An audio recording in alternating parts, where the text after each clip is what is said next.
Hi friends, finally ఈరోజు Xiaomi అయితే వాళ్ళ ల్యాప్టాప్స్ని ఇండియాలో అయితే లాంచ్ చేసింది. ఫస్ట్ టైం అని చెప్పొచ్చు షామీ ల్యాప్టాప్స్ ఇండియాకి రావడం. సో రెండు మోడల్స్ అయితే లాంచ్ చేసింది, MI notebook 14 and MI notebook 14 horizon edition. So ఇట్లా రెండు మోడల్స్ అయితే లాంచ్ చేసింది. ఇందులో ఎంఐ నోట్బుక్ 14 వచ్చేసరికి లో end variant and Horizon version ఉంది కదా, సో అది వచ్చేసరికి ఫ్లాగ్షిప్ వేరియంట్ అని చెప్పొచ్చు. సో ఇవాళ వీడియోలో నేను రెండు ల్యాప్టాప్స్ గురించి ఫుల్ స్పెక్స్ అయితే మీకు చెప్తాను, ఫుల్ డీటెయిల్స్ అయితే మీకు చెప్తాను. అండ్ వీటిలో వచ్చేసరికి ఎంఐ నోట్బుక్ 14లో వచ్చేసరికి 3 వేరియంట్స్ లాంచ్ చేసింది. దానిలో ఒకటి మాత్రమే value for money variant and ఇంకోటి వచ్చేసరికి ఆరిజిన్ వెర్షన్లో వచ్చేసరికి 2 వేరియంట్స్ లాంచ్ చేసింది. దానిలో కూడా ఒకటే మీకు వాల్యూ ఫర్ మనీ వేరియంట్ అయితే ఉంది. సో ఆ వేరియంట్స్ ఏంటి అనేది నేను మీకు లాస్ట్లో అయితే చెప్తాను.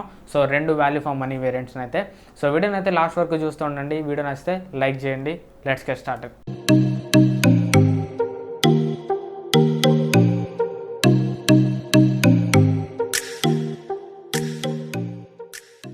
సో ఫ్రెండ్స్, ఫస్ట్ మనం నోట్బుక్ 14 ఆరిజిన్ వెర్షన్ స్పెక్స్ చూద్దాం. ఎందుకంటే మెయిన్ హీరో ఈ లాంచ్ ఈవెంట్కి మెయిన్ హీరో వచ్చరికి ఈ ల్యాప్టాప్ మెయిన్ వీల్ హైలైట్ చేస్తుంది వచ్చరికి దీని build and design and weight. So దీని వెయిట్ వచ్చరికి 1.35 kg ఉంటుంది అండ్ బాడీ వచ్చరికి ఇది మీకు మెటల్ బాడీ తోటి వస్తుంది. అండ్ డిజైన్ కూడా చూడొచ్చు, మీకు చాలా స్లీక్గా అండ్ చాలా స్లిమ్గా చాలా స్టైలిష్గా అయితే ఉంది. సో మెయిన్ వీళ్ళు హైలైట్ చేస్తున్న వచ్చరికి design and weight and body. So metal బాడీతో వస్తుంది, 1.35 kg వెయిట్ మాత్రమే ఉంటుంది. సో ఇది వచ్చరికి డిజైన్ అండ్ డిస్ప్లే వచ్చరికి దీనిలో మీకు 14 ఇంచ్ డిస్ప్లే ఉంటుంది. ఇది మీకు ఫుల్ హెచ్డి ప్లస్ డిస్ప్లే. ఇది మీకు యాంటీ గ్లేర్ కోటింగ్తో కూడా వస్తుంది. అండ్ ఈ డిస్ప్లే మీకు 91% స్క్రీన్ టు బాడీ రేషియోతో వస్తుంది. చాలా థిన్ బెజల్స్ అయితే వీళ్ళు యూస్ చేస్తారు. ఒక్కొక్క బెజల్ సైజ్ వచ్చరికి 3 mm మాత్రమే ఉంది. చాలా థిన్ బెజల్స్ అయితే వీళ్ళు యూస్ చేస్తారు. అంటే మనకి డిస్ప్లే ఎక్కువ కనిపిస్తుంది, వచ్చరికి బాడీ అయితే తక్కువ ఉంటుంది. అండ్ ఈ ల్యాప్టాప్లో వచ్చరికి రెండు USB 3.1 పోర్ట్స్ ఉంటాయి అండ్ USB 2 పోర్ట్ వచ్చరికి ఒకటి ఉంటుంది అండ్ HDMI పోర్ట్ వచ్చరికి ఒకటి ఉంటుంది. 3.5 హెడ్ ఫోన్ జాక్ కూడా వస్తుంది.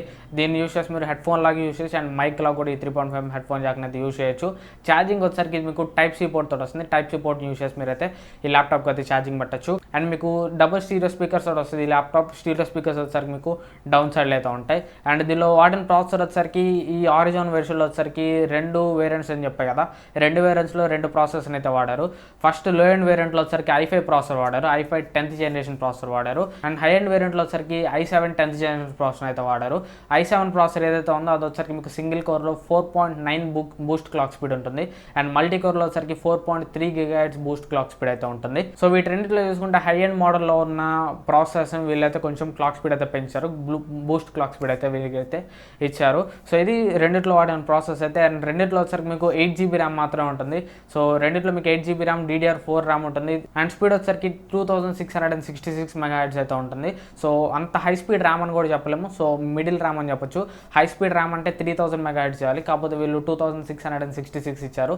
అది కాక 8 GB ర్యామ్ మాత్రం ఇస్తున్నారు. i7 మోడల్లో వీళ్ళు 16 GB ర్యామ్ అయితే ఇచ్చి ఉండాల్సింది. అండ్ రెండిట్లో గ్రాఫిక్ కార్డ్ వచ్చరికి NVIDIA MX 350 గ్రాఫిక్ కార్డ్ అయితే వాడారు. రెండిట్లో కూడా మీకు 2 GB గ్రాఫిక్ కార్డ్ అయితే వాడారు. రెండిట్లో కూడా మీకు సేమ్ గ్రాఫిక్ కార్డ్ అని చెప్పొచ్చు. అండ్ రెండిట్లో స్టోరేజ్ వచ్చరికి ఓన్లీ SSD మాత్రమే వాడారు. సో ఏ ల్యాప్టాప్ ఇప్పుడు నేను చెప్పే ఏ ల్యాప్టాప్లు కూడా వీళ్ళు హార్డ్ డిస్క్ అయితే వాడలేదు, ఓన్లీ SSD అయితే వాడారు. i5 మోడల్ ల్యాప్టాప్ ఉంది కదా, లో ఎండ్ వేరియంట్ ల్యాప్టాప్, దీనిలో వచ్చరికి వీళ్ళు SATA SSD వాడారు. అండ్ హై ఎండ్ వేరియంట్ ఉంది కదా i7 మోడల్, దీనిలో వచ్చరికి వీళ్ళు NVMe PCIe SSD అయితే వాడారు. అంటే ఇది మీకు M.2 SSD అని చెప్పొచ్చు.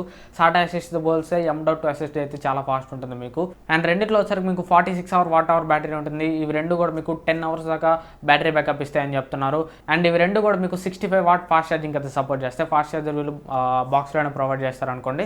అండ్ రెండిట్లో వచ్చరికి మీకు రెండు వేరియంట్స్ అయితే ఉన్నాయి. ప్రైజెస్ వచ్చరికి మనం తర్వాత చూద్దాం. అండ్ ఇప్పుడు వచ్చరికి లో ఎండ్ ల్యాప్టాప్ ఒకటి లాంచ్ చేశారని చెప్పా కదా, సో ఎంఐ నోట్బుక్ 14 ల్యాప్టాప్, దీని స్పెక్స్ అయితే చూద్దాం. సో ఈ ల్యాప్టాప్ అంతా కూడా డిజైన్ కానీ డిస్ప్లే కానీ బ్యాటరీ కానీ ఎగ్జాక్ట్లీ ఇందాక చెప్పా కదా ఆరిజిన్ వెర్షన్ సేమ్ అదే అని చెప్పొచ్చు. రెండిట్లోనే మీకు తేడా అయితే ఉంటుంది. సో ఒకటి వచ్చరికి ప్రాసెసర్, దీనిలో వచ్చరికి మీకు ఓన్లీ i5 మోడల్ మాత్రమే ఉంటుంది. అండ్ జీపీ వచ్చరికి రెండిట్లో మీకు చేంజ్ అయితే ఉంటుంది. సో దీనిలో వచ్చరికి వీళ్ళు 3 వేరియంట్స్ అయితే లాంచ్ చేశారు. So MI notebook 14 high end వేరియంట్లో వచ్చరికి మీకు MX 250 గ్రాఫిక్ కార్డ్ అయితే ఉంటుంది. NVIDIA MX 250 గ్రాఫిక్ కార్డ్, ఇది కూడా మీకు 2 GB గ్రాఫిక్ కార్డే. అండ్ మిగతా లో ఎండ్లో ఇంకా రెండు వేరియంట్స్ ఉన్నాయి కదా, వాటిలో మీకు అసలు ఇంటెల్ ఇంటిగ్రేటెడ్ గ్రాఫిక్స్ అయితే ఉంటుంది, 620 గ్రాఫిక్స్ అయితే ఉంటుంది. సో ఇది ఈ ఓవరాల్గా ఈ ల్యాప్టాప్ స్పెక్స్ అయితే. దీనిలో కూడా మీకు 8 GB ర్యామ్ ఉంటుంది. దీనిలో కూడా మీకు SATA SSD అయితే లభిస్తుంది, హార్డ్ డిస్క్ అయితే ఉండదు. సో ఓవరాల్గా ఇప్పుడు మనం ప్రైజెస్ చూసుకున్నట్లయితే ఎంఐ నోట్బుక్ 14 వచ్చరికి 3 వేరియంట్స్ లాంచ్ చేస్తారని చెప్పా కదా. దానిలో లో ఎండ్ వేరియంట్ అంటే ఫస్ట్ వేరియంట్ వచ్చరికి మీకు 256 GB SSD తోటి వస్తుంది. దీని ప్రైస్ వచ్చేసరికి 41,999 ఉంది, అంటే 42,000 తోటి వస్తుంది. అండ్ మిడిల్ వేరియంట్లో వచ్చేసరికి మీకు 512 GB SSD ఉంటుంది, ఇది కూడా మీకు SATA SSDనే. దీని ప్రైస్ వచ్చేసరికి మీకు 45,000 ఉంది. అండ్ హై అండ్ వేరియంట్లో వచ్చేసరికి మీకు గ్రాఫిక్ కార్డ్ ఉంటుంది, అంటే MX250 2GB గ్రాఫిక్ కార్డ్ ఉంటుంది. అండ్ అట్లానే 512 GB SSD కూడా ఉంటుంది. దీని ప్రైస్ వచ్చేసరికి 47,999 ఉంది, అంటే 48,000 అయితే ఉంది. అండ్ MI నోట్బుక్ 14 ఆరిజిన్ వెర్షన్లో వచ్చేసరికి లో ఎండ్ వేరియంట్ వచ్చేసరికి మీకు i5 మోడల్ తోటి వస్తుంది, i5 ప్రాసెసర్ తోటి వస్తుంది. అండ్ SSD కూడా దీనిలో మీకు SATA SSD అయితే ఉంటుంది, NVMe SSD అయితే ఉండదు. సో మిగతాదంతా సేమ్ టు సేమ్. దీని ప్రైస్ వచ్చేసరికి 54,999 అయితే ఉంది, సో అంటే 55,000 అనమాట. అండ్ హై అండ్ వేరియంట్ వచ్చేసరికి i7 ప్రాసెసర్ తోటి వస్తుంది. అండ్ దీనిలో వచ్చేసరికి మీకు SSD వచ్చేసరికి NVMe అంటే PCIe SSD అయితే ఉంటుంది. సో ఈ రెండే మీకు చేంజెస్ అయితే. దీని ప్రైస్ వచ్చేసరికి 59,999 ఉంది, అంటే 60,000 అయితే ఉంది. సో అంతే, మిగతా ఈ రెండు ల్యాప్టాప్స్ ఆరిజిన్ వెర్షన్లో ఇంకా రెండు ల్యాప్టాప్ స్పెక్స్ అన్ని same, only processor and storage అయితే మారుతుంది. సో వీటన్నిటిలో ఇంకా వాల్యూ ఫర్ మనీ అండ్ తోపు వేరియంట్ అనిపించింది వచ్చేసరికి MI ఆరిజిన్ వెర్షన్లో వచ్చేసరికి నాకు రెండు వేరియంట్స్ కూడా మంచి వాల్యూ ఫర్ మనీ అనిపించింది. సో రెండు వేరియంట్స్ కూడా మీకు మంచి పంచ్ అయితే ఉంది. కాకపోతే i7 మోడల్ వీళ్ళు ఏదైతే ఇచ్చారో దానిలో వీళ్ళు 16 GB ర్యామ్ వచ్చి ఉంటే మాత్రం అదిరిపోయేది. సో ఈ ఆరిజిన్ మోడల్ వచ్చేసరికి రెండిట్లో మీరు ఏ ల్యాప్టాప్ తీసుకున్నా కానీ ఓకే, కానీ ఒక 5,000 యాడ్ చేసుకొని మీరు i7 మోడల్ తీసుకోండి i5 మోడల్ కంటే. i7 మోడల్లో మీకు ఇంకా అడ్వాంటేజెస్ అయితే ఉన్నాయి, NVMe స్టోరేజ్ కానివ్వండి, కోర్ i5 కానివ్వండి. సో ఇవన్నీ మీకు అడ్వాంటేజెస్ అని చెప్పొచ్చు. సో SATA SSDతో పోలిస్తే NVMe SSD అయితే ఇంకా సూపర్ ఉంటుంది. సో అందుకని ఒక 5,000 యాడ్ చేసుకొని మీరు i7 మోడల్ అయితే తీసుకోండి ఆరిజిన్ మోడల్లో. అండ్ ఇంకా MI నోట్బుక్ 14 వచ్చేసరికి నాకు కొంచెం ఓవర్ ప్రైస్ అనిపించింది, ఎస్పెషల్లీ ఫస్ట్ రెండు వేరియంట్స్ అని చెప్పొచ్చు. సో 42,000 ఫస్ట్ వేరియంట్ ప్రైస్ అయితే పెట్టారు. సో దానికి 42,000 కానీ వాళ్ళు ఏమి ఇచ్చారు, సో ఇంటర్నల్ గ్రాఫిక్ కార్డ్ ఒకటే ఉంది, ఎక్స్టర్నల్గా మనకి ఏం గ్రాఫిక్ కార్డ్ అయితే లేదు. సో SSD అంత కాస్ట్ ఉంటుందా అంటే వీళ్ళకి ఒక 38,000 అలా పెట్టాల్సింది, 35,000 to 38,000 పెట్టాల్సింది. అండ్ ఇంకా మిడిల్ వేరియంట్లో కూడా 45,000 పెట్టుకోవడానికి అక్కడ ఏం లేదు.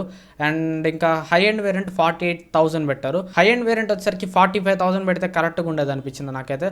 అండ్ బేస్ మోడల్ వచ్చేసరికి MI నోట్బుక్ 14లో వచ్చేసరికి నాకు వాల్యూ ఫర్ మనీ వేరియంట్ అనిపించింది వచ్చేసరికి హై అండ్ వేరియంట్ ఏదైతే ఉందో MX250 గ్రాఫిక్ కార్డ్ తోటి వస్తుంది అండ్ 512 GB SSD తోటి వస్తుంది కదా.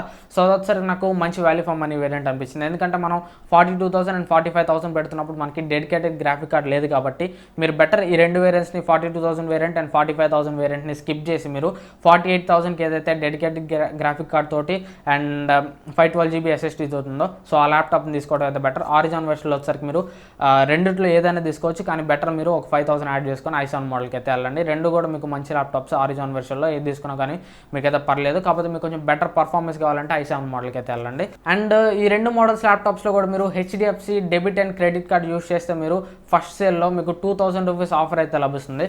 సో ఈ అన్ని ల్యాప్టాప్స్ కూడా మీరు 2,000 రూపీస్ ఇన్స్టెంట్ డిస్కౌంట్స్ అయితే కొనుక్కోవచ్చు. సో May 17th నుంచి మీకు అమెజాన్లో ఈ రెండు ల్యాప్టాప్స్ అయితే సేల్కి అయితే వస్తున్నాయి. సో మీరేమనుకుంటున్నారు, మీరే ల్యాప్టాప్ కొంటారు నాకు కింద కామెంట్స్లో అయితే చెప్పండి. సో ఇది ఫ్రెండ్స్ ఓవరాల్గా నా వీడియో అయితే. ఈ వీడియో మీకు ఎంత కొత్త యూస్ఫుల్ అయింది అనుకుంటున్నాను. ఈ వీడియో మీకు నచ్చితే లైక్ చేయండి, ఇన్ఫర్మేటివ్ అనిపిస్తే షేర్ చేయండి, ఛానల్ కనుక మీకు నచ్చితే సబ్స్క్రైబ్ చేసుకొని డైలీ ఫాలో అవడానికి అయితే ట్రై చేయండి. నెక్స్ట్ వీడియోలో మళ్ళీ మీకు వస్తాను. అంటే this is from Telugu techno spring signing off. Have a nice day.